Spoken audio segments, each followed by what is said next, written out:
6:09 on the East Coast. It is 5:09 on the West Coast. It is the 28th of March in the year of our Lord 2024, season 14, episode 22. 657 times you have been welcome to the Clubhouse Podcast, your one-stop shop for all things sports, entertainment, pop culture, pro wrestling. We welcome you.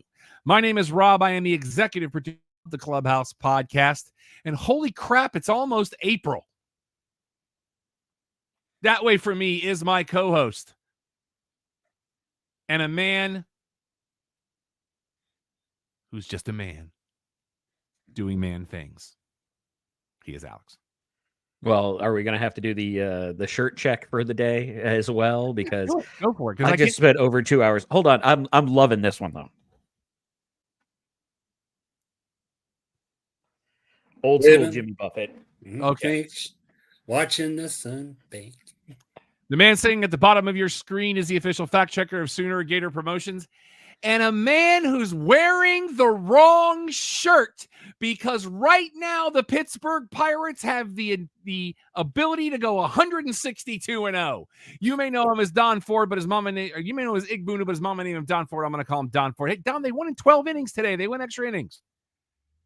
Here, at least I got the right season sport. And it is opening night for the Rangers. It's opening day for the Pirates.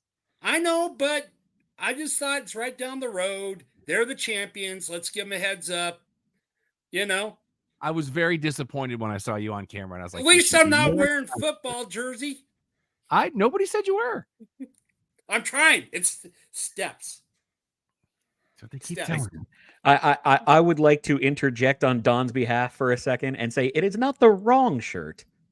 It is just a confused fandom shirt. But they won today, Don. Hey, was it the first regular season 162-0 game or is it the last preseason? No, today's opening day. So they're 161 games away from going perfect season. That is what I'm saying. Yes. Yep. Don, you're a fantastic echo.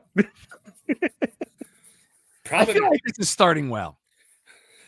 Hey, but by the end of the day, they're going to have a better record than half the league. That's true. Actually, that's barely accurate. They're not over half the league, or over half the league will be undefeated, I think. Well, technically, it balances because some of them are rained out today. Because I know the Braves are rained out today. Okay. Well, at least a third of the league. They'll have a better record than at least a third of the league. You'll be in a many-way tie for first place. Exactly, tied for first. I need therapy. This is riveting. This is what you can expect every week from the show, ladies and gentlemen. Let's dive in. The Sweet 16 is underway. Both of my teams out in the first round. South Florida and the NIT out in the first round. Florida loses to a play-in team. That happens every year, though. Tough tournament for me. Hey, Russ has commented about the shirt. He's now talking hats. Oh, actually, I'm not even in the chat room. Hey, Russ. Oh, right. Because Russ, Tulsa, that's where he's from. And that's a minor league team, so he's okay. He's got the golden tee for the Rangers and their World Series hat. So yeah, exactly. I know Rachel's over there and this is the very rare Rangers opening night. Ooh, that is true. I saw that. I was like, oh, they're playing a night game. I guess because they're going to be on the ESPN and they're the defending champ. So they wanted that in prime time. Well, it actually has already started. So, well, yeah, but I'm just saying, like, I think that's probably why I would think. Yeah. Because ESPN wasn't doing any day games today because Around the Horn and PTI were on at their normal time.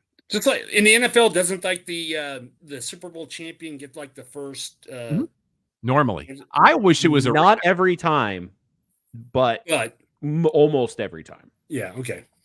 I want it to be a rematch of the Super Bowl, that first Thursday night game every year, because I think that would be fun. But that's just me. If they're lined up to play that season, I 100% co-sign, but I don't say you adjust the schedule just to format that. Well, there's that extra 17th game, and they could use that as there might be an 18th. Yep. There's talk, Don. Okay, are we going to get into football at all during this show? I mean, if you want to, we can. We can do whatever we want. It's our show. I think we kind of did a little bit. Well, what about kickoff rule or something now? How's that work? They're going to the XFL rules of kickoff. Mm-hmm. And the way that works is the kicker's by himself, and then you have everybody else up a little bit, and then you can have up to 2 people in a boxed area, and nobody's allowed to move until the ball either hits the ground or is caught. And if it's a touchback, it now goes to the 30. I like the way the XFL does it. I'm sorry, the UFL, which kicks off. Quick note on that. Do you see the irony? The NFL went to the XFL model. The UFL is using traditional kickoffs, but backing the kicker up to the 20. Oh, are they? Yeah. Oh, here's my other quote. What if they want to do an onside kick? They have to declare that ahead of time and then do it, so there's no surprise. Okay. I think we're about a season or 2 away from the 4th and 15 I like that. onside rule, which I'm a big fan of. Yeah. I'm here for that. I enjoy it. Interestingly enough, happened in both XFL games I went to, and it was awesome. Now, what's the 4th and 15 rule or whatever? So instead of an onside kick, they would start on their 20 and have a 4th and 15. So if they convert the 4th and 15, they keep the ball. If the other team stops it, they retain it because it's a ball down play. I see. Okay. Yeah. I just think that's the better option. And I don't know how I feel, because we talked about it before with the 1, 2, and 3 extra points, depending on where they take it after a touchdown. But I don't know how I feel about kickers becoming almost unnecessary. It's a little. I know weird. one that doesn't agree with it, and his name rhymes with Schmatt McAfee. That is true. So, how's your brackets, kids? Because I can tell you, mine is. I'm not in last place. I'm in second. No.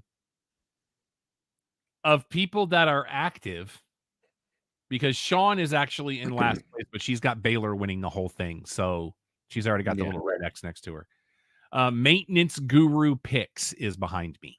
That would be Joe. And then me, and then you're actually 20 points better than me. I have Houston, you have UConn. And the interesting thing is, I want to say this is the worst I've done through the first couple of rounds, and I love it. You know how much I love the tournament. I just do. I was shocked this week to find out that in the women's tournament, and I don't know why I never noticed this before, they don't play neutral the first 2 rounds. Higher seed gets the home game. Now they're saying with the trend, the upward trend that the women's game is getting in attendance, that they could eventually get to that place, but they're not there yet. And I think it's kind of neat. You want my hot take on that? Always. The women's game is better. It absolutely is. There's more parity. There's actual basketball being played. Now, college, the men's college is as close as we get to that until you get to the garbage league. I love that. We found out also this week that Ice Cube has reached out to Caitlin Clark to be part of the Big Three. There is a person in that household that has refuted that. Oh, really? The O'Shea Jackson Jr. said that was not a factual report. Because it was on his Instagram. Oh, I know. I think it was him feeding into it going, oh, yeah, that sounds cool. Let's do that for some advertising. All right. He made it sound like it was legit. So, well, but at the same time, you also have Dave Portnoy from Barstool Sports offering her $10 million to play in their intramural league. So, grain of salt. Well, and this is also the same sources that told us that Shohei Ohtani was married to Hikaru Shida, and we found out that wasn't true either. Yeah. But currently leading crazy. Is it Kuke? It's all one word. I don't know. Oh, that's Mike. That's Big Mike. Big Mike leading right now. He's got 510 points total. He's in the 99.4th percentile. Dude, no sports. So good job, Mike. He's got UConn winning the whole thing. Rongway Feldman has Iowa State. We'll see how that works out. And Joe and I both have Houston. So, well, the interesting thing is not only is this the worst first 2 rounds I've ever had with a bracket, but I think it's also the first time I've gone to the Sweet 16 with all of my Elite 8 still alive. I haven't checked to see where I'm at on that particular category, but I'll take a look. Has all right. anybody is anybody left still on the ESPN Perfect Bracket still? Or is that No, long that gone? was gone by the end of the second day. Yeah. Okay. I know That's the Yahoo. greatest part about this. Yeah, Yahoo went on the first day from 24 million to 1,800, and they were down to 8 by Sunday. Yeah, ESPN was 22.9 million, and they were done by the last game of night 2. That's the beauty of the tournament. It just is. NBA standings, Eastern Conference, Atlantic Division. Not a good day to be a Toronto Raptors fan. You realize they're on a 12-game skid right now? Is there a good time to be a Raptors fan? They've got a ring. That's they true. They are 34 and a half games back. I'm going to go ahead and say it. Probably not going to make the playoffs. They are 5 games back on Brooklyn, who is 11 games back on the 76ers. Philadelphia now 5.5 back on the Knicks. The Knicks are now 13 back on Boston. Boston has the little Z next to their name, which means they have clinched home court throughout the playoffs with 10 games to go. In the Central Division, the Detroit Pistons, former champs of basketball, they're just as far back as... Here's the thing. You want to know how... You want to talk about parity in the NBA? Toronto and Detroit are both the same number of games back of first place. You with me so far? Yes. Toronto has 11 more wins than Detroit, and they're the same number of games back in the division. By the way, Detroit on an 8-game skid right now. They are 23 back on the Bulls. Chicago now 5.5 back on the Pacers. The Pacers 3.5 back on Cleveland. Cleveland now 2.5 back on Milwaukee, who apparently will now not have A-Rod as an owner. That took a weird turn today. In the Southeast Division, the Washington Wizards, who are staying in Washington, D.C. They are not moving. As well as the Capitals. Yep. They are 28.5 back. They're 4.5 back of Charlotte. The Hornets are 15 back on Atlanta. The Hawks 6 back on the Heat. The Heat are now 3 back on Orlando. Luckily, Orlando's on kind of a 2-game skid, so Miami can gain some ground. In the Western Conference Pacific Division, the Golden State Warriors, 7 games out of first place right now, which probably means they're at least in contention to play in. They are 2.5 back on the Lakers. The Lakers are currently 1.5 games back on Sacramento. Sacramento's a half game back on Phoenix, and Phoenix is 2.5 back on the Clippers. Gonna take you on a sea cruise. In the Southwest Division, the San Antonio Spurs, they're 27.5 back, but Victor Before we get too far away, I feel like we should just adopt this smooth sailing for the Clippers. Alex, with breaking news, I have 5 of 8 of my Elite 8 still up there. Cool. Give me just 1 second, gentlemen. I was getting a phone call I need to text on. No worries. I didn't want to call you out saying that you were missing any of your Elite 8, but wanted to make sure to relay the information that I said I would look up. But that's the beauty of what we do. Yeah, we have fun. And it's one of those things. It doesn't matter how bad your bracket is. It is the best thing in spring. And I am including opening day. It's just fun. Yeah. You know? Because you can do all the research in the world and be done in the first round. That's the beauty of sports. And what I love right now is I'm also running a bracket for my company with over a dozen people in it. And the person who's in first literally was just looking up what the mascots were and which one she liked. I love it. The way B&T used to do it, they wouldn't do brackets. What they would do is they would just get an envelope. And in that envelope, there'd be like 9 teams. And the better your combination of teams did, the better you did in the contest. That's cool. So that, I mean, you want to talk about absolutely random. Because I dig that. All right. Yeah. Victor Wembanyama, even though the Spurs are 17-56 right now, He is, on average, a full block ahead of the rest of the league in the stats. He is a great defensive player, but right now he's just a stat patter because the Spurs are doing nothing for at least a year or two. And give him some time. They are 7 absolutely. games back on Memphis. The Grizzlies now 13 and a half back on Houston. Houston 6 back on Dallas. The Mavericks now a game back on Fly Pelican. Did you see the alley-oop dunk that Zion Williamson had the other night? He literally had to reach this far back to get the pass and still came through on the dunk. It was one of those alley-oops that makes you get out of your chair and go, oh. It was gorgeous. I will say this. As much as I hate the NBA, they have some of the most impressive and phenomenal athletes on the planet. And Zion Williamson and a number of others are not human. They are just not. They're either superhuman or alien. I am not sure which. You know, Cal Ripken Jr., you know what he said, the Iron Man? I've met him a couple of times, yeah. Yeah. He said, you know what he got into shape every year for spring training? He played basketball. Huh. Mm-hmm. He played basketball. That's why he had a course. He had an indoor court at every one of his houses. Yes.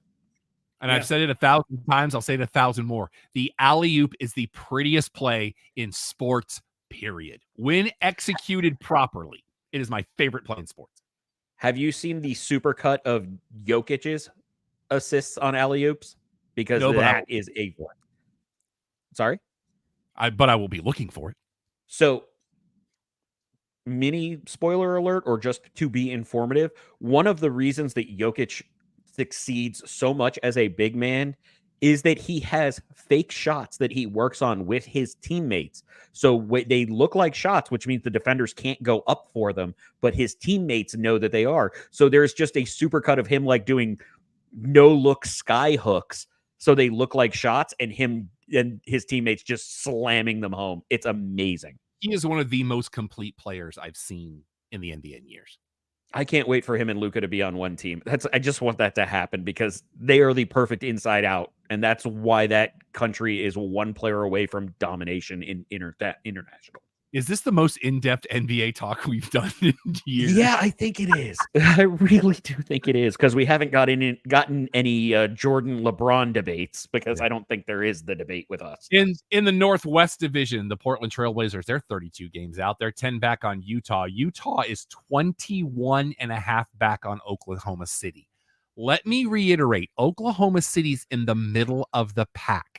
They are tied with the Timberwolves. They are both a half game back on Denver right now. Let's go to your playoff picture. If the playoffs started today, here's what they look like. In Boston, Milwaukee, New York, Cleveland, Orlando, Indiana. In the red zone, if you will, Miami, Philly, Chicago, Atlanta.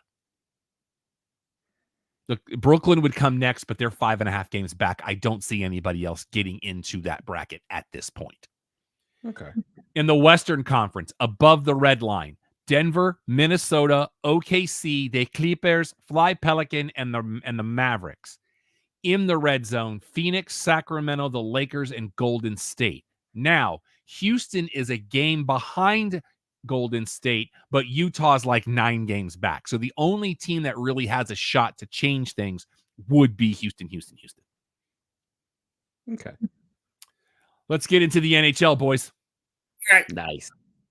I didn't click the right thing, so it would already be there. But that's cool because we're right there now. There it is. In the Eastern No, that Conference. was me, Don. Oh, okay. No, I'm talking about on my screen over here that gives me the stats. Oh, okay. All right. In the Atlantic Division. Is this the end of this regular season?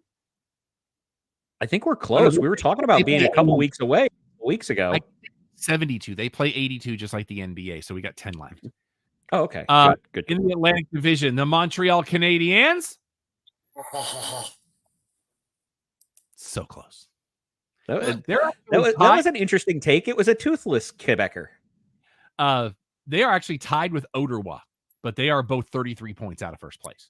They are both 7 points back on the Sabres. The Sabres are 6 points back on Detroit. Detroit is now 12 back on Tampa Bay. Tampa Bay's 2 back on Toronto. Toronto is now 8 back on Florida, but Florida now 2 back on Boston. After going nuts there for about a month, it's kind of cooled off for them a little bit. Don, where are we going? Metropolitan Division. Thank you, sir. The Columbus Blue Jackets are terrible. I'm sorry. That was perfect timing with him just casually bumping the laptop that made it look like an earthquake of the Metropolitan. All right, Columbus- so April 18th, I think, is the last day of the regular season. Thank you, sir. All right. The Columbus Blue Jackets are 42 points out of first place, but there's a reason.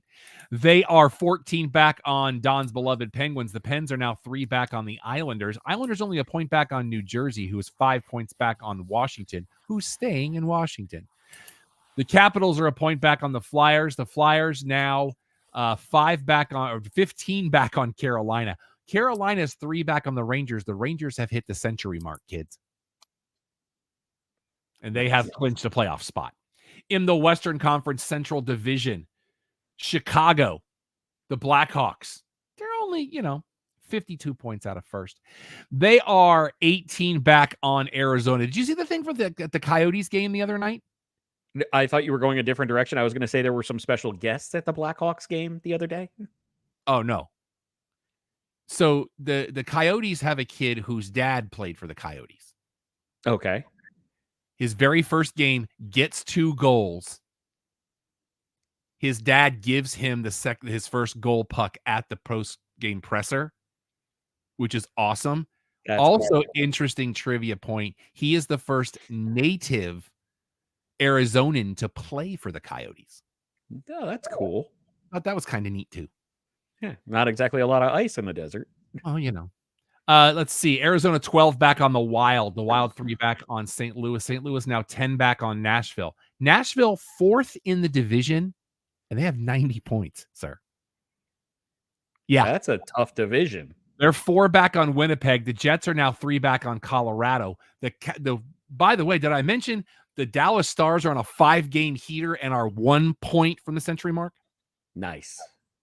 In the Pacific Division, the San Jose Sharks, get ready.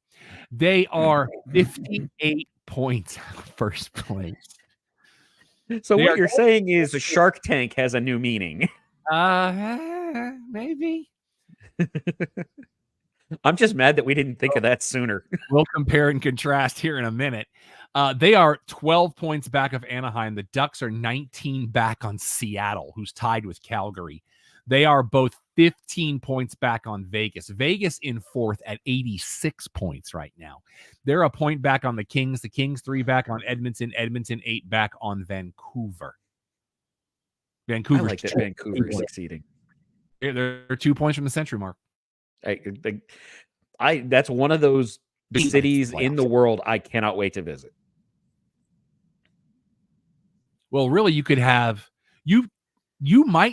if everything works out weird, you might have 5 teams with 100 points or more in this sport. That's cool. If the playoffs started today, here's what it looks like with your wild card. Rangers, Boston, Florida, Carolina, Toronto, Tampa, Philly, Washington. Did not see that coming at 81 points. No. In the Western Conference, Dallas, Vancouver, Colorado, Winnipeg, Edmonton, Nashville, LA, and Vegas. Vegas squeaking in at 86 points. By the way, they're having a rough year. Nashville on a 6-game heater as well. All right, boys. Are we ready for America's favorite game show? I'm sorry, what? North America's favorite game show. There we go. Because it's time to once again play What is the goal differential for the San Jose Sharks? Don, go. I can say negative 125. 125 for Don Alex. That's a good one. That's what I was thinking too. I'm going to say maybe they played a little bit better afterwards. I'm going to say minus 113. The San Jose Sharks have played 71 games. They are 16-47-8. I feel like I'm way too low. 40 points. Oh, They are 10, 21, and 4 at home. They're 6, 26, and 4 on the road. They are currently on an 8-game skid. I was totally wrong. Let I me thought it give went you the other the way. other teams in the that are last in their division. Chicago currently is at minus 97. Montreal. Don, that's your cue. Don, He's that's not your paying cue. attention. Montreal. I only supposed to do it once. No. Every time You I know mention what? No. To be fair, Okay. there are other things that has been the rule. So Don is in the clear. He did the to be fair thing. Of course he did. Montreal at minus 49. Columbus at minus 59. The San Jose Sharks, who have a goal differential almost 50 worse than the team they trail in the division, being the Anaheim Ducks. Oh, God. Currently a goal differential of minus 133. Oh, I love this game. Realized my grandmother was playing tender for them. 100. They have given up. Oh, God, this is going to be bad. They have given up 40 more goals than Vancouver has scored this year. God. Okay, wait. We have to do this one. Is Vancouver the highest scoring team, or is there ones that make it sound I'm worse? looking currently. Okay. Nope, there's better. Oh, dear. Colorado and Dallas have scored 18 goals less than San Jose has given up.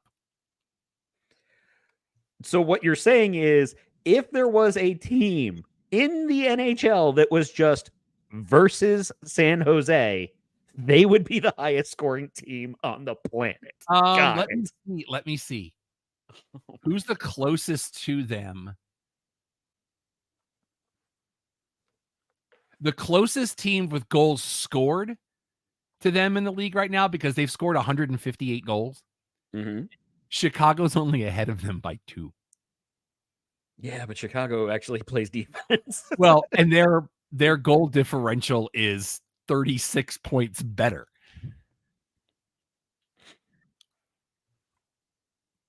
God bless hockey.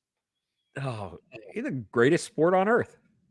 Well, and then we're not going to have any form of North America's favorite game show for probably about 6 weeks, because now we have to go back to baseball, and we don't even track that until probably May. That is true. But then it's no longer North America's favorite game show. Well, okay, Toronto. so April 18th is the last day. It's a month into 3-4 weeks into baseball. There might be a team that bad. You never know. Well, we had the Orioles won. negative 100 within the first 2 months a few years ago. I remember that and thinking, what the... I don't have the buzzer. Want to talk about a couple of quick things before we get into pop culture. The Texas Pinball Festival was weekend before last. Mm-hmm. Absolute blast. Had a great time. Check my Instagram for all the pictures and my thoughts on all the new tables and a couple of classic tables. I actually saw a guy on YouTube that did a really good comprehensive. I don't know that I agreed with everything he said of what he liked and what he didn't, but I did see a really nice video a guy did who apparently goes to all these festivals. And they announced next year will be the weekend of March 21st. So mark your calendars now. That Jaws machine. That Jaws Pro. You know machine. what? The Jaws machine, the Princess Bride machine, those were amazing. And Elton John still. Elton John, yes. Shoulders above everybody. What a table. Oh, that was such a good table. Also had a great time Saturday night with Brent at the Found One Apparel pop-up in McKinney at Filtered. Great little, it's a little mom and pop coffee shop there up on the square. Had a very delightful iced tea. A little peach in it. Very much enjoyed it. Always a good idea. Coming up, we're a week away, boys, from a lot going on. Not this weekend, but next weekend. I will be out of town. We are still having the show next Thursday, but I will be out of town next weekend at Hill Country Comic-Con. It's going to be a great weekend. If you're down in the New Braunfels area, come hang out, say hello. It's almost show season, boys. And I don't know if you checked your email today, we did get the official schedule for the Dallas International Film Festival coming up at the end of April. Some really cool events will be coming up for that show. Keep your eyes on the channel. We're going to do everything we can to be there, including a world premiere I am very interested in. Did you see the list of some of those films there? I haven't seen the full list yet, but there's some real. I saw a couple of like photos of like one sheets, and I'm very intrigued. The one that lineup this year, Clemente. That's the documentary Clemente. But Viggo Mortensen's Passion Project as well looks amazing. And Dude Perfect will be opening the festival. Mm-hmm. They announced that last week, which my nephew in Florida, I think he's into them because they're building a huge facility up in Frisco. Mm-hmm. They've been working on that for years. Well, they've done a lot of their videos from the Star. So great facility. Mm-hmm. Big fan of that facility. So that we got that coming up. There's a lot of things coming up. Stay by the channel, man, because you're gonna miss stuff if you don't. Because we're got a lot going on. Before we even get away from sports, we're also less than a month away from the NFL draft. Good Lord. Yeah, there's a lot coming. The draft, my thing with the draft is it makes me get my hopes up. And it just kind of makes me sad because then I'm like, I gotta wait now. No, see, here's what I love about it though. Everybody has hope at the draft. Yeah. Everybody has their next great player at the draft, and it's up to them to execute. And it's nothing but feel good to me. I'm not saying if I had the opportunity to go to the first round, I wouldn't, because I think that would be a lot of fun. It was. But I know you did. I know a lot of people, and I did not. But I always go back to, I just come off a business trip and I was at a local restaurant picking up dinner on my way home. And I just happened to be there when Dallas had their first pick, and some guy at the bar was like, "We're going to the Super Bowl." I'm like, dude, it's the first round, but God bless you. But all right, feel free to join me thanks to streaming every draft day. I do watch the underrated classic from Kevin Costner, Draft Day. That's a great film. I love that film. Great film. Going into television talk, the Golden Globes now have a house for the next 5 years. Oh, wow. They will be on CBS. Got a 5 year. Oh, yeah, I thought you were talking about a physical venue. Sorry. Oh, no, they've always got the venue. They just didn't have, because remember the SAG Awards were on Netflix this year. Like TNT didn't even. Apple TV has renewed The Last Thing He Told Me for season 2. That was a limited series that they're now expanding on. So you got that going, which is nice. And Alex, did you see who's going to be guest starring in season 2 of Shrinking? I did not. That would be one Roy Kent. Well, he came up with the show. I'm not surprised. But he will be, Brett Goldstein will be a guest star on season 2. It is his baby, so I am not the least bit surprised there. But you know what? More Brett Goldstein is always good Brett Goldstein. I'm a big fan. I can't wait for him to see Hercules with time to pump up, so...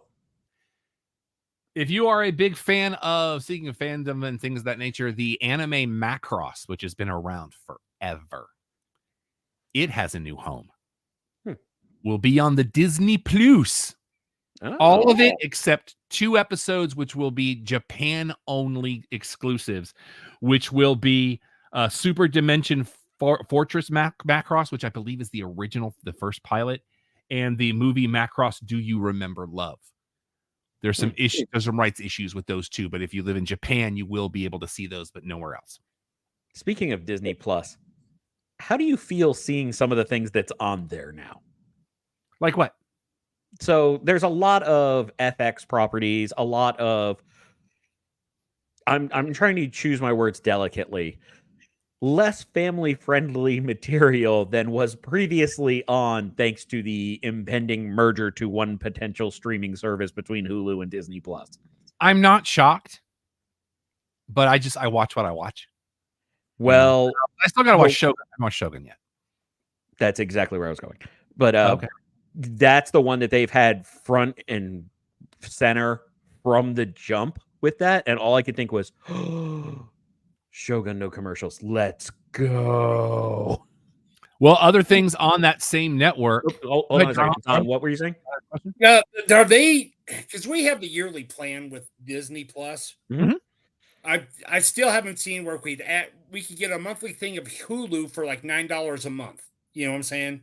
Mm-hmm. But we're already paying $13 because we got the premium Disney. Mm-hmm. Right. Is there a thing where we could pay a yearly thing also to add Hulu? Because I don't think there's a possibility yet. I don't know.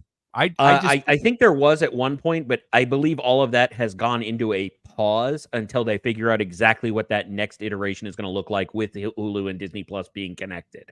I think they will. We already paid Disney through January. You know what I'm saying? Yeah, I don't. Because we got the yearly. To finish what I was saying, no, sorry. They have had talks that they are going to offer annual plans once they know once they know what their iteration is going to be. Okay. The Magic Box says there is an annual plan for the basic ad supported. Mm-hmm. So, but if you don't want commercials, they don't do annual. But you can upgrade from there into the premium. Yep. Speaking of other things they are related to, FX announcing today that the season premiere for season 3 of Welcome to Wrexham has been pushed back to May 2nd. Okay. It was originally supposed to be April 18th. It is now May 2nd. So I have to see what happens. We're going to be watching for Don, see if he shows up. He did tell me. Hope so. That would be a flip. All of a sudden, whoa. NBC Peacock on The Voice has announced who your mega judge will be this year. So what they call that? Your mega mentor. Last year it was Reba. This year it's going to be the Keith Urban. So, and two, there was an act on The Voice that there was a trio called Worth the Wait. 2/3 of them have now tried out for Idol. So you got that going for you. And are they in gold? Worth their weight in gold. Just removing the banner in case anybody wants to shout out at Igbunu for that one. And congratulations to Seth Meyers this week, passing 1,500 episodes of Late Night. That dude has earned it. Every bit of it. I like him a lot. Any show they could give. Have you ever seen a shout out to? I mean, 1,500 is a huge milestone on TV. Yeah. Have you ever seen his bit going on about his infatuation with fantasy football? Because that is priceless. Yeah, I'll have to look that up. He has run his home league for decades. It's a great 30 for 30, the origins of all that. I really enjoyed that 30 for 30. The Roku channel is bringing back, they're trying it again. Somebody did this before. I want to say Disney tried it, didn't work. The Spiderwick Chronicles. The Roku channel is actually going to be giving that another go. So, and Stars has that, but I don't know why. And Stars has renewed Power Book 3 Raising Kanan for season 5 as they're getting ready to do 2 more of those spinoff series. Only thing on DVD and Blu-ray this week that, and this might have been last week, season 1 of the Netflix the Wednesday Addams series available for you. Either has been or is about to be. Wanted to send one quick movie shout out. Trisha Yearwood, April 7th, will be at the CMT Awards. She will be receiving their first ever June Carter Cash Humanitarian Award, and she will perform a new song at the CMT Awards, April the 7th, so a week from this Sunday, the day before the eclipse. Speaking of the eclipse, did you see what the Alamo Draft House announced today? I did not. No. Right after the eclipse, they're going to be showing a movie called Barabbas. Barabbas is the thief whose life was exchanged for Jesus's as he was sent to the cross. They're going to be showing that movie right after the eclipse because apparently it's the only film ever done during an actual eclipse. Oh, that's cool. I read that today. I'm like, that's kind of fascinating. Quick note to confirm your statement earlier. It was on Disney Plus, was canceled for, quote, cost cutting. Oh, okay. The Spiderwick Chronicles. So you were right. Movie news. I don't have this on the other movie they should show, Lady Hawk. Good flick. Good flick. Get the point though, the eclipse. Yeah, That's yeah. I'm not one. I don't watch trailers a lot anymore because I like going into movies as cold as I can. But I could not resist yesterday. I watched the new Bad Boys trailer. I am setting the bar very low. Oh, I'm still a movie or two behind, and I can't bring myself to care. I just can't. I want to. I love the original so passionately, but do I? Never tell you who that movie was originally written for? No. Dana Carvey and Chris Farley. It was either Farley or Lovitz, one of the two. That's who originally was written for. It would have to be Farley. Because I had the Bad Boys Laserdisc and it talked about that on the back of it. That's such a different movie. I know. And here's your other piece of trivia. Do you know what Michael Bay's directorial debut was? Oh, well, are we counting commercials? Yes. I do know this, but I don't want to steal your thunder. So, Don, remember the Got Milk ads in the 90s? Oh, do you want to act it out, Rob? Yeah. I'm about to. Well, no. I'll take the contest. Go for it. So, a guy is listening to the radio. Go ahead. Oh, no. I thought you were going to be the radio host and I was going to be the guy. Oh, no, I'm just going to tell him. Okay, go for it. And the question is about Alexander Hamilton. And as the commercial progresses, you see the guy's like an expert on this. And he's eating a peanut butter sandwich. And he gets on the radio to win money. And he said, Aaron Burr. And they don't know what he's talking about. And they hang up on him. That was Michael Bay directed that. And when you watch it, you're like, this makes so much sense. Well, but all those gold tones and crazy camera angles. But on top of it, it was literally Michael Bay's brainchild from the ground up. He came up with Got Milk. He came up with having the guy working in the Alexander Hamilton Museum with the bullet near him.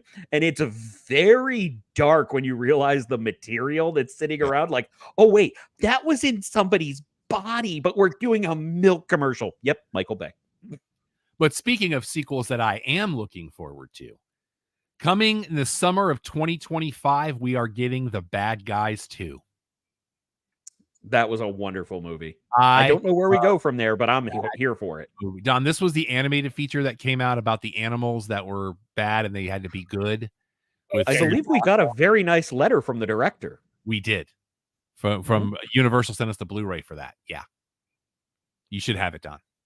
Okay. The opening is a complete homage to Pulp Fiction. Mm-hmm. It's such. Oh yeah. I think I did. I love that movie. We're getting the sequel next summer. I absolutely adored it. We're getting another Cat in the Hat reboot. Okay. Have you seen it can't be as bad as the last one. Have you seen who's playing the cat? No. Not Michael Myers. No. That would be Mike Myers. Michael Myers is a different thing. Bill Hader. I did see that. I lied. I did see that, and I don't know. I just don't know. Everybody got to work. But for me, if you want Cat in the Hat to work, look at the formula they did for the Benedict Cumberbatch Grinch. Yep. Make it animated, make it more fun, and allow Hader to do what he does with his voice. That's how you do it. We have somebody in talks to be the lead in your next Jurassic World. I did see this one. And it is the Scarlett Johansson. Mm-hmm. We'll see. And we are getting Blood and Honey 3 as we establish the Poonaverse, the Pooaverse. No. Puniverse is great. Let's stick to that. That's what they're calling it. I know.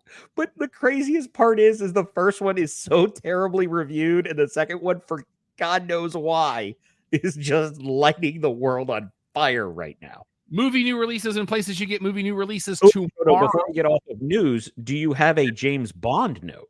I do not. Do you know what I am alluding to? I also do not.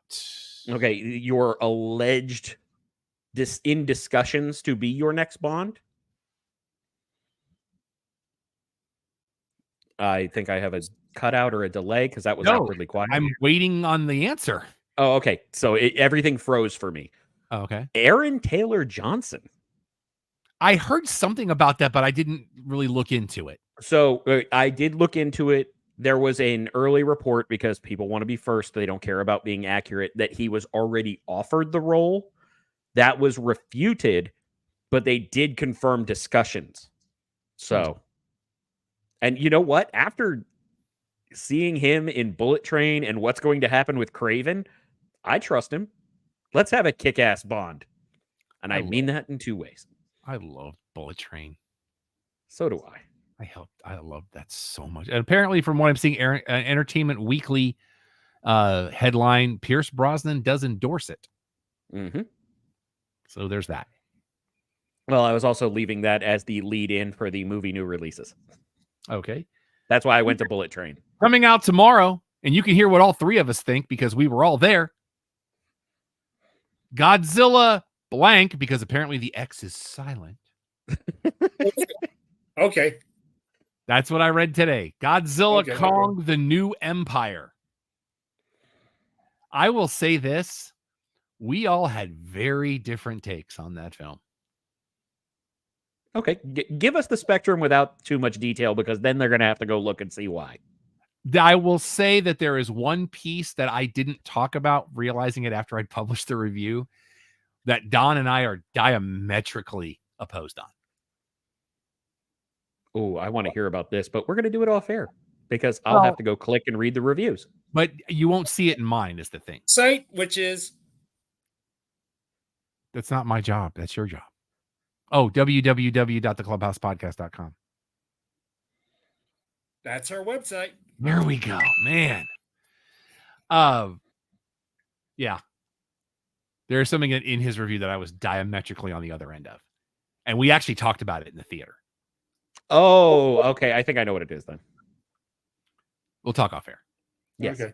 Also this week, I really got to remember, I got to pull these things up so I know what I'm talking about.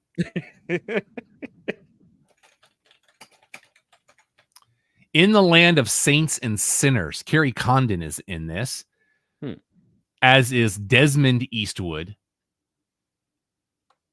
and also Liam Neeson. In a remote Irish village, a damaged father is forced to fight for redemption after a lifetime of sins, but what price is he willing to pay? In the Land of Saints and Sinners, some sins can't be buried. I miss Mr. Movie Phone. Connor McNeil. No. Yes? Hold on. Okay, that's not. I saw Seamus O'Hara, and I could only see him from here up, and I was like, no way. It's not him. Who did you think it was? Stephen Farrelly? I thought he was using his name. Yes. Hines is in this. Sorry? Ciaran Hines? Is it Ciaran? Oh, Kieran?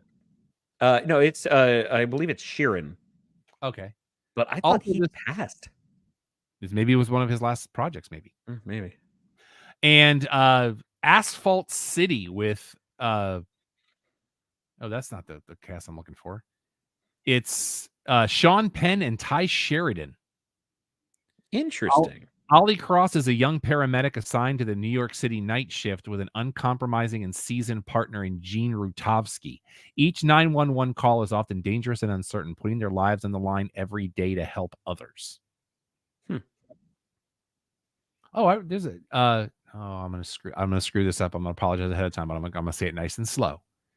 Gabenga Akina, I can never say his last name, but I like him.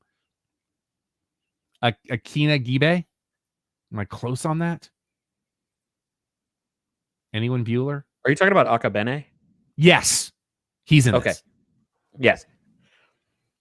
Also in this, Catherine Watterson. Mike Tyson is in this. She's a chief. I question. Yes. That Mike Tyson? That Mike Tyson. Okay. Movies on DVD and Blu-ray this week. The Criterion Collection releases La Haine, which is, I believe it's a French film. All right, we are running way behind. So let's get into some things here. I got to change the thing so I can do the other thing, because I forgot to do this last week.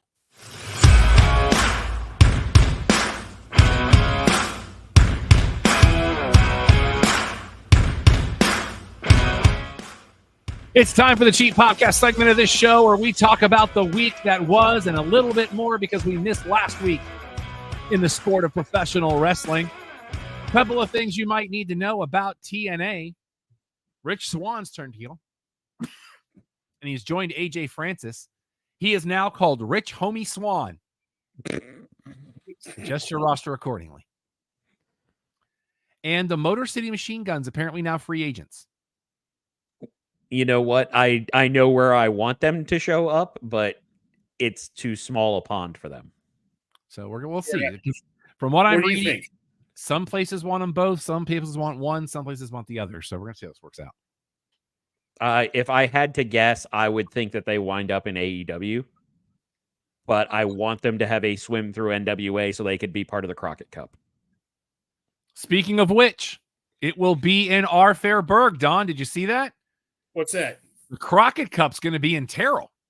Oh, really? Warney. Oh. But there's one small problem. What's that? It's May 18th. We are booked that day. You might want to look at your calendar. Yeah, that's an off-air discussion. Don't worry. Yeah. Okay. WWE coming out Monday, the documentary Bray Wyatt Becoming Immortal. This will be a viewing quickly. I'm very much looking forward to seeing this. Every time the commercial comes on, I'm like, nope, not ready yet. Not ready yet. Fast forward. I can't handle this yet. That footage of his brother in front of the bench. So well done. There's also going to be a new show on the Roku channel premiering Monday as well, called WWE Next Gen. This has been worked on for a few years. John Cena is involved in this. It's not tough enough.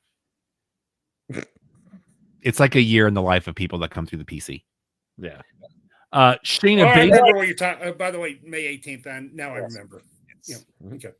Something we were hoping to talk about last week, but some wheels got shot off. We couldn't make it. Shayna Baszler is going to be at Bloodsport. It's a big deal. Alex and I have bared witness to this event. It is insane in the best of ways. Yeah. And if you're into not a lot of time between fights, this is the event for you. Heavy emphasis on fights. Yeah. I want to say it was the first time I was ever at a live show that at one point Rob and I looked at each other and went, did he die? Like, there's no ropes and here we go. And there was some heavy splat coming off the mat because they hit the ground rough. It's a week from today, and her fight will be against one Masha Slamovich. So get ready for that, kids. Becky Lynch is now an American citizen, so congratulations to Becky, whose book dropped this week. Friend of the show, Ricardo, does have a copy of it. He's going to let me know how it is. Seth Rollins has hit 300 days as World Heavyweight Champion. Do you have another note about Becky? I don't want to step on anything. I do not. Okay, apparently during an interview with Chris Van Vliet, she emphasized that she has 2 months left on her contract. Oh, okay. So other people have asked me, do you think they'll re-sign her, or do you think she'll go to AEW? Do you think she's going to be in WWE as long as she wants to be? The only reason she wouldn't is if she gets let's call it a Roman-esque deal so that she can go shoot movies, because there are a lot of studios interested in her. And I can't say I blame them. But her husband has hit 300 days as World Heavyweight Champion, as Roman has hit 1,300. Now, where's Roman at? Is Hulk Hogan the next one? Yes, but that's a couple hundred days. That's a ways off. Yeah. Is it still okay? Yeah, because I want to say Hogan's was 1,500 and something. It was over 3 years. I remember that. Well, then when you look at the side by side of number of title defenses, it's a little there's a gap there. That's all I'm saying. Oh yeah, well there always is. It's a different era. Yeah, I mean, at least I believe he's defended it more than the prior longest reigning champion. Now we talked a few weeks ago that the new show that will be on Twitter, formerly now known as X, called WWE Speed. It debuts next week. Go ahead. Hogan's reign was 1,474 days in 90 and 91. So he could have that by Survivor Series. Oh, no. His reign was in the 80s. Excuse me. But Speed will debut next week, and they're going to have a tournament for the first ever WWE Speed champion. These will be a series of 3-minute matches with your favorite superstars. And Alex and I were actually talking about NXT Battleground the other night. They've actually moved it. It's now going to be June 9th in Savannah, Georgia. Originally, it was the Sunday of Memorial Day weekend, with Raw being in the same arena the next night. Mm-hmm. No word as to why. Because reasons at this point, because that's all we got. The only note I have on WWE programming this week is from NXT. And it's a question I want to pose to you, gentlemen. Pretty much a foregone conclusion at this point that Roxanne Perez has turned heel. Yes. Do we see her, when the time comes, reuniting with Cora Jade, or do you see them turning Cora Jade face for that run? Because they do good work together, both as a tag team and as adversaries. I don't think there's any crossover. I think by the time Cora Jade is back, it will be to replace Roxanne as the NXT heel, with Roxanne moving up. All right, Don? I like Cora Jade more as a heel. I think she could come out as a skater girl and all that stuff, but it's kind of like Orton. Orton's better as a heel, I think, than as a face. So I think they keep her heel. I was kind of taken aback in a good way of seeing him being a part of that prime target as they were setting up the Trick Mello match for Stand and Deliver, that he was part of the interviewees for that. I thought that was kind of cool because he had some really neat things to say about that rivalry. Well, the only note I really have for that one with WWE is that punch. Did you see the slow-mo on this that they have been plugging everywhere between Becky and the fact that Dom was supposed to step away and then turned into it? Oh, dear. Oh, no. He got his jaw jacked. If you have not seen it, go look it up off air. Okay. AEW announces the time and date for Double or Nothing, and Alex had a very interesting factoid on that I'm going to let him talk about because I found this intriguing. So, Don, I'm gonna run through this with you on speed round, if you don't mind. Yeah. Do you remember how many times Double or Nothing has happened so far? No, not off the top of my head. Okay, so previous iterations, it's been 5. Okay. This is I think about 5 because yeah, this will be the second one. When they first debuted, it was in the MGM Grand Garden Arena. Mm-hmm. Don, how familiar are you with Vegas venues?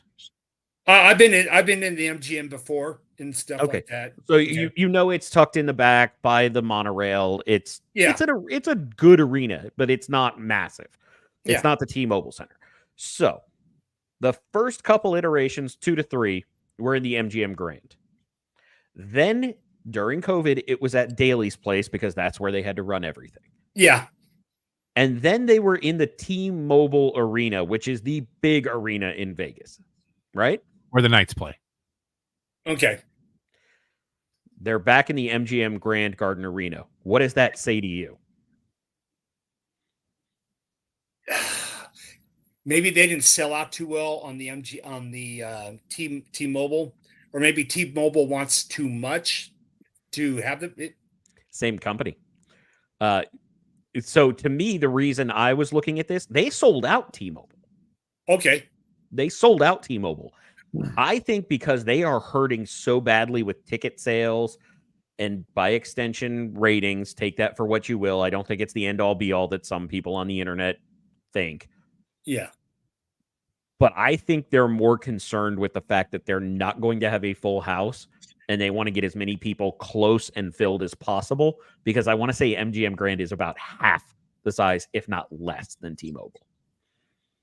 So to me, might be a bad omen. What are your thoughts on that, Don? Either having to or choosing to go to a smaller venue? It depends, Okay, so let's say if they sold out that venue last time, do it again. But they're not even selling out tiny venues for Dynamite now. Do you think that matters? Or let me put it this way. Do you think it's a smart move if they are even remotely concerned about selling out a larger venue? Do you think it's a smarter move to go to the MGM Grand? Possibly. Because they could make more money that way. I see where you're coming from. More seats means more money inherently. I think it's a smart move for them because they've always worked best as appearing like a super indie show to me. But I just find it peculiar that they have grown in venue size and then suddenly for this one, it's back down to the original. Maybe one was booked, or maybe they had a contract, or maybe they, Nope. They literally made the choice to be in the MGM Grand. Great points, Don. I don't want to dismiss that. Yeah. Those are great points, but they made the conscious choice to be in the Grand.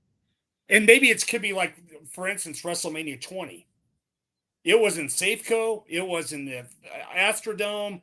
Then all of a sudden they go to Madison Square Garden to bring it back to where it begun. And then since WrestleMania 23, they've all been in stadiums now. Ooh, but they did the that's point an interesting of one to look up. How long it's been in stadiums? That's a really interesting point, Don. I think he's right, since 23. Yeah, 23. But to keep in mind, 19 was in Safeco in Seattle. That was a full stadium. It was in the Astrodome for 17. Same with 18. That was a stadium too. It was Toronto, wasn't it? Yeah, it was. Yeah, that was the Bell Center. I know 25 was Houston. I was there. Right. But they did a couple more, but then from 23 or whatever, they've been full stadium since. Yeah, 25 but they still made the NRG, point when they were in it? stadiums, but they made a point to go back to Madison Square Garden where it all began. They could have gone to a bigger venue. That's true. No. That's absolutely a great point, Don. So God, I wanted that Ospreay match to be better for me. Things are in a weird place right now. Well, I think the other part of that is Shibata is such a great technical wrestler, and so is Ospreay, but their current styles don't seem to mesh as well for me. Well, we're just leading up to Dynasty. Yeah. And at this point, all I need is Ospreay, Danielson, and I'm already on board. Everything else is just gravy. Yeah. And you think they give Ospreay a title shot at All In Wembley? Honestly, I don't think they just give him a title shot. I think they give him a title win. I think Dynasty, you get the belt on Swerve, let him go back to heel Swerve or however being too cool, whatever you want to call his, let's call it the NWO-esque run of I'm a heel, but I'm so above everything. You're still going to cheer me. And then you have the rematch at Double or Nothing so that you can close that out and you can start to build for All In. Yeah, because then you have him solidify the reign at Double or Nothing. Because the only thing you'd really have before All In at that point would be Forbidden Door. Yeah. He takes the title from Joe? Yes. Okay. I believe that happens. Okay. But then you can have him feud with Hangman to further cement himself as a title person and have no crossover with Ospreay. They probably set up a summer title contender tournament like they like to do and let Ospreay just run through that the way he did the G1 when we were there. even though we watched him lose to Lance Archer in the opening round, and all I thought was, well, there goes my pick for the winner. Yeah. April 6th, Collision will start at 11:30 p.m. Eastern because they're saying because of an NCAA game. I think there's another reason, but that's okay. Ring of Honor, Billy Starks and Queen Aminata will be in the finals of the women's television title tournament at Supercard next Friday. Nice. And Hikaru Shida will challenge Athena at Supercard as well. That should be a good one. Yeah, that'll be fun. Anything else, gentlemen, before we do the plugs?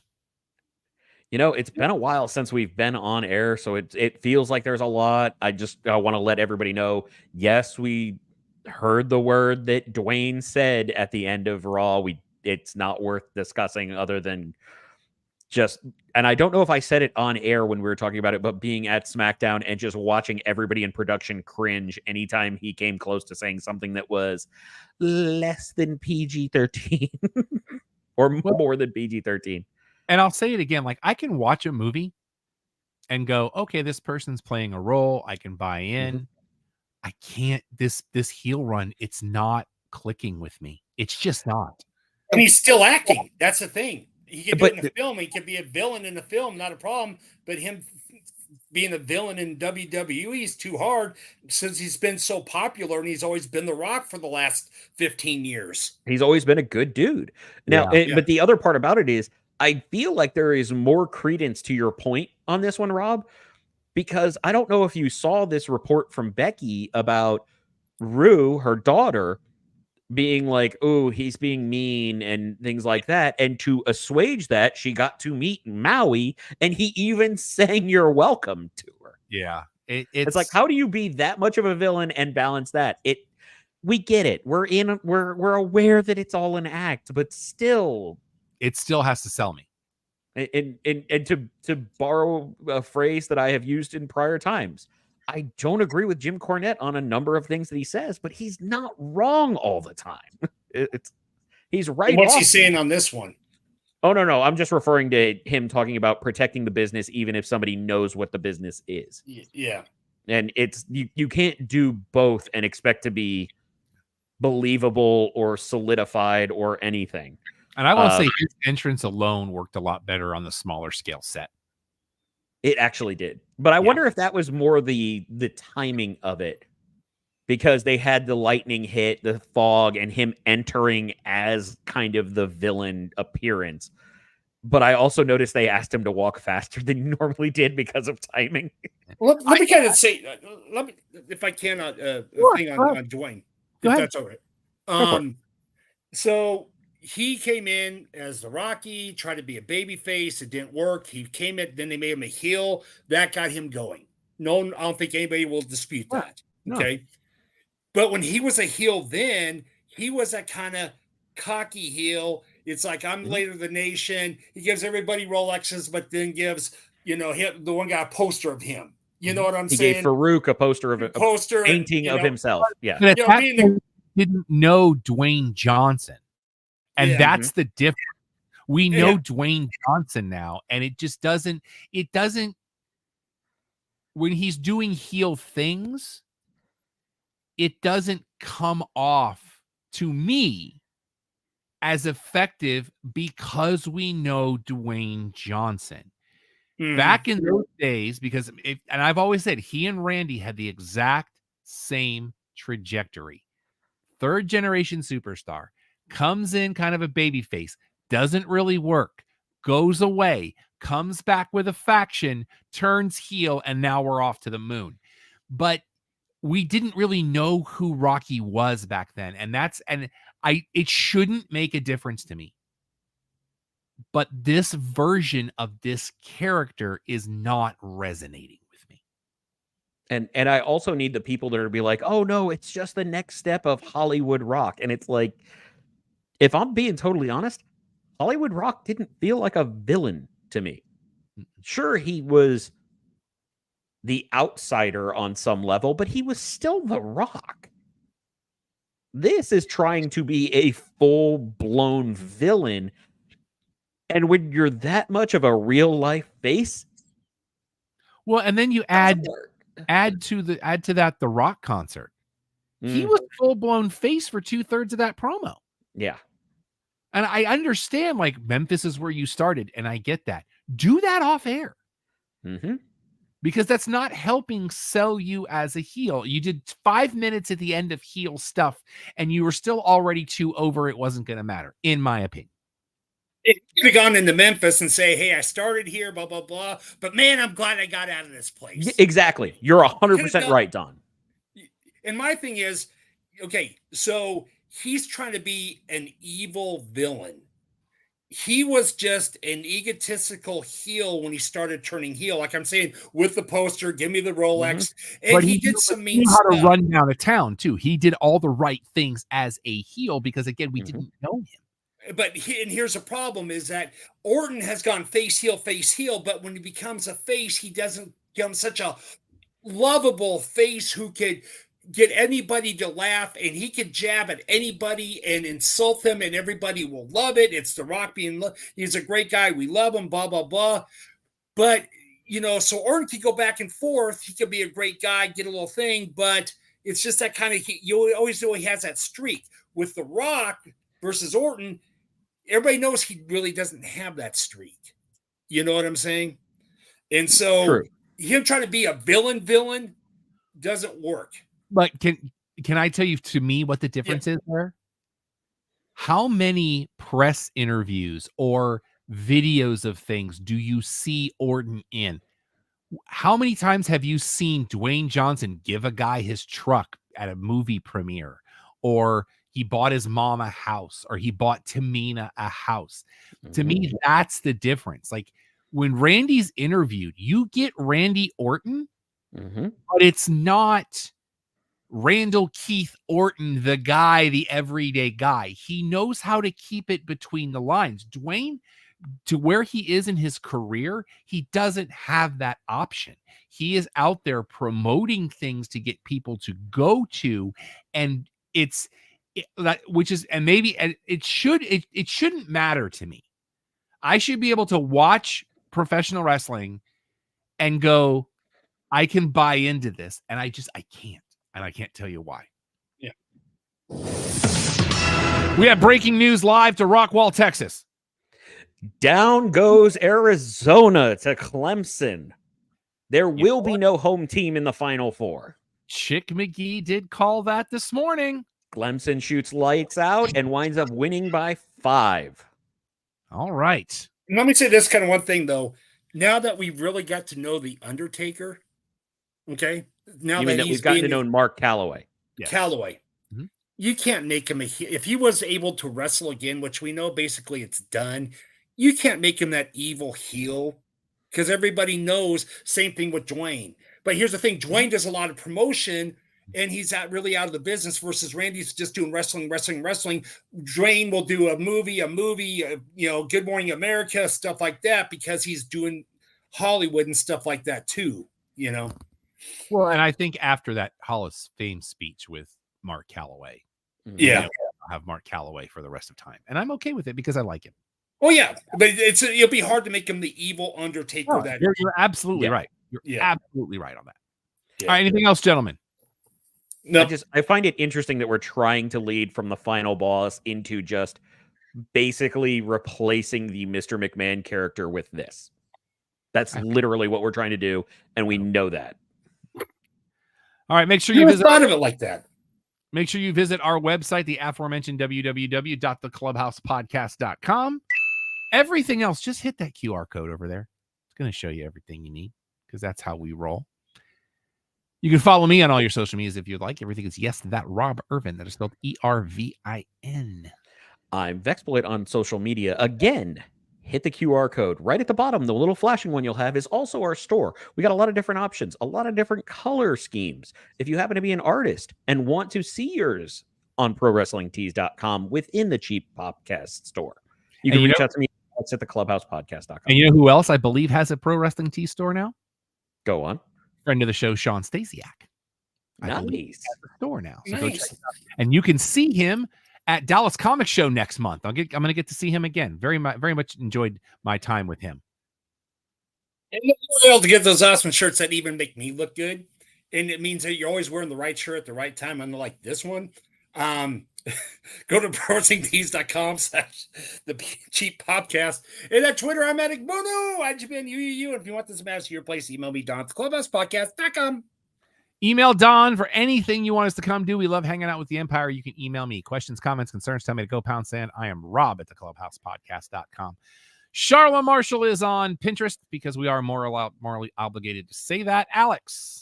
And to reiterate, friend of the show, Sean Stasiak, is under Stasiak Maniac. Stasiak spelled correctly with the K, Maniac with the C. Great guy. Very much enjoyed talking to him. I'm hoping I can get that panel up. Probably it might be audio only. The framing's on it kind of rough, but we're going to do what we can. And we're probably going to record the next one too if we do another one.